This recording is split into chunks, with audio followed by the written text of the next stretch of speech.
The thing is, if you don't record them and put them into your maintenance system or your CMMS, no one else knows about them, so you actually can't do anything about them. Yeah. You can't plan and schedule them, and you can't rectify them. Yeah.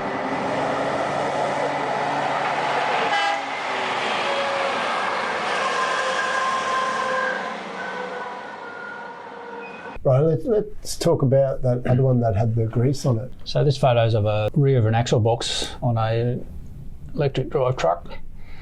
Got a big grease leak or accumulation of excess grease on the left hand of the injector bank.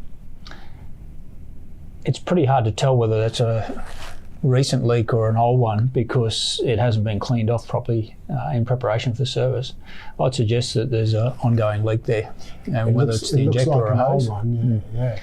Whether it's an injector or the hose, it's hard to tell. Again, that one didn't make the cut on the service sheet, and it didn't get rectified.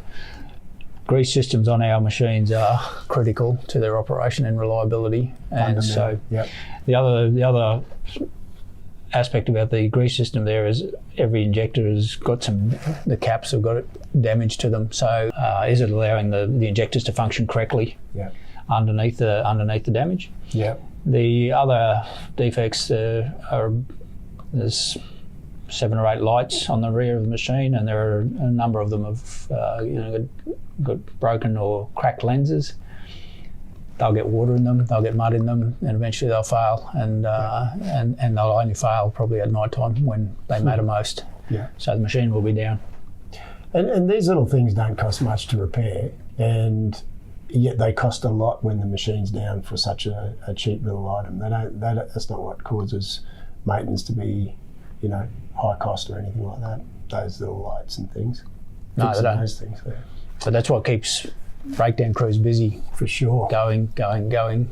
Absolutely.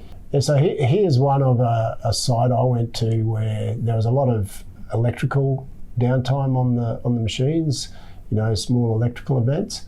So when I crawled around the machines, there was heaps of this type of defect which weren't reported. So that's just a photo of a conduit which isn't sealed, it's broken off the fitting there, so water's able to get into where the wires run. When I moved that conduit, water ran out of it. So over time it wears out the integrity of the electrical connections, and you end up getting open circuits. And so at another site there was a lot of problems with the access stairs.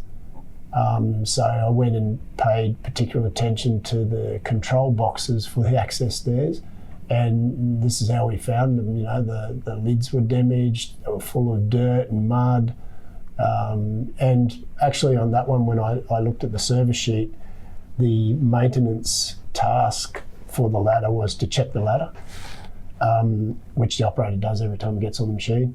So if that's all they were doing on the service, they're not going to find anything anyway. But if just by implementing a basic cleaning routine or checking the integrity of that control box, they'd be able to avoid all of those ladder issues that they were having.